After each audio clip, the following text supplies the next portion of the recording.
After my surgery, my family promised to help me recover. Instead, they went on a ski trip and left me to starve. When I called my brother, he said, "Don't guilt-trip me." I whispered, "Thanks for showing me who you really are." 2 weeks later, I made a decision that changed everything. And they'll never undo it. You're being dramatic, Paige. We were only gone for a week. A week? I couldn't even make it to the bathroom. I missed 3 rounds of antibiotics. I had nothing to eat but stale crackers and tap water. You could have figured something out. Ordered DoorDash or something. I just had abdominal surgery, Kevin. I couldn't even sit up straight. Okay, but don't guilt-trip me. We're on vacation, not your servants. That was the last time I heard his voice. I just whispered, "Thanks for showing me who you really are," and hung up. Let me take you back. I'm Boti, Paige Miller, 29, quiet, reliable, the emotional one in the family, or so they always told me. I live in Denver. I'm not flashy. I don't chase conflict. But 3 weeks ago, I almost died from a ruptured appendix, emergency surgery, ICU for 2 days, discharged early because they needed the bed. The doctors were clear. Bed rest, help at home, someone to manage meds and meals. My family, the same people who never missed a chance to say, "We're all we've got," promised they'd be there. My mom, Linda, even said, "We'll take care of everything, baby. You just focus on healing." But 3 days after I got home from the hospital, they were gone. Gone to Aspen for a ski trip they'd already paid for, a trip that none of them mentioned before. They didn't even tell me in person. They left a note on the fridge. "Soup's in the cabinet. Don't forget your pills. Love you." Next to it, a bottle of expired Tylenol and 1 can of chicken noodle soup. I thought it was a joke. But when the silence stretched into hours, then days, the realization burned slowly. They weren't coming back. By day 4, I was shaking with fever. I texted my sister, "Samantha," 32.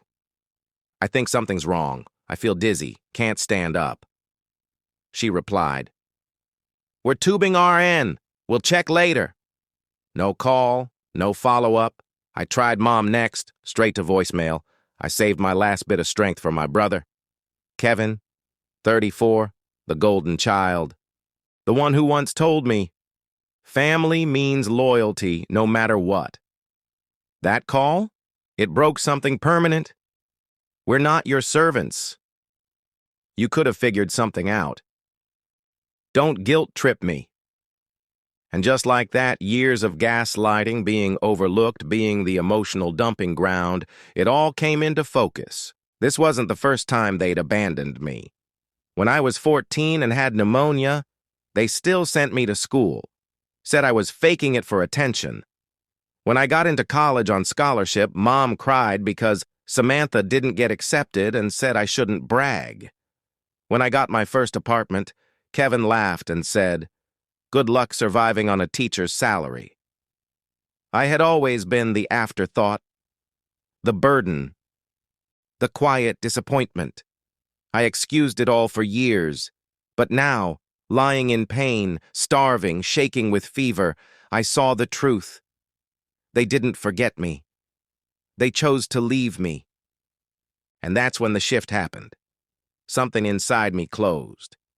Not with rage, not even sadness. With clarity.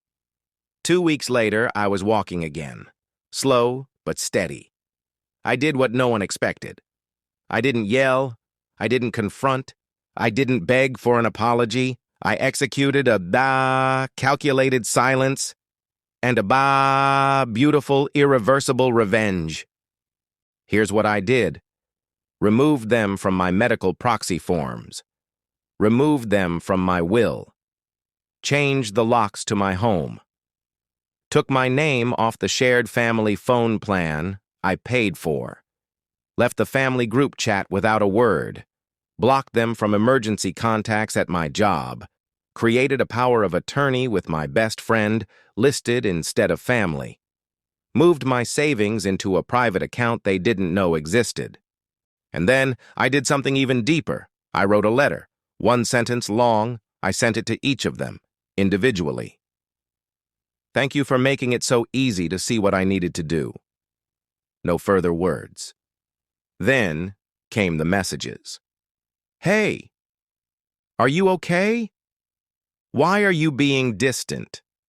Are you still mad about that ski thing? You're breaking the family apart. Don't do this to us. We were just trying to enjoy ourselves. You're being cruel. 32 messages in total, all of them screaming into the void I left behind.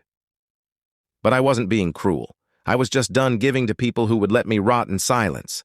I was done explaining pain to people who had the emotional range of a teaspoon. I wasn't angry anymore, just free. And here's the twist they never saw coming. They thought I'd come crawling back. I always did. But this time, I let their absence echo. Loudly. I built a new kind of family. My best friend, her wife, their son. They helped me recover. My co-workers brought meals. A neighbor sat with me while I cried.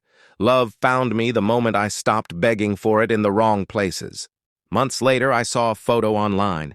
The three of them smiling at a family BBQ. The caption? Not the same without Paige. And for the first time, I smiled back. Not out of spite, but because I knew they could still talk about me, still miss me, still wonder, but they'd never get access again. That was the revenge, not loud, not cruel, just final. This story, it's for anyone who's ever healed quietly in the dark, while everyone else pretended it was sunny. You're not dramatic, you're not cold, you're not wrong, you're just finally awake. And your silence, it's not punishment, it's protection. If this story made your chest ache, if it reminded you of a time you were left behind, forgotten, or made to feel like your pain was inconvenient, then this wasn't just a story. This was your mirror. And maybe you needed to see it, to realize you're not weak for walking away. You're not broken for needing help.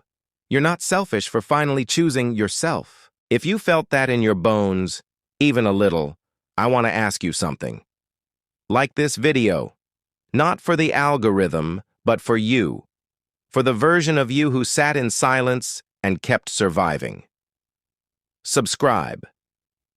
If you're ready to protect your peace and never apologize for your boundaries again, and if you know someone who's still stuck, still questioning, still thinking, maybe I am overreacting, share this with them. Let this be the sign they've been waiting for, because they're not overreacting. And neither were you. You're not too much. You were just never meant to stay small.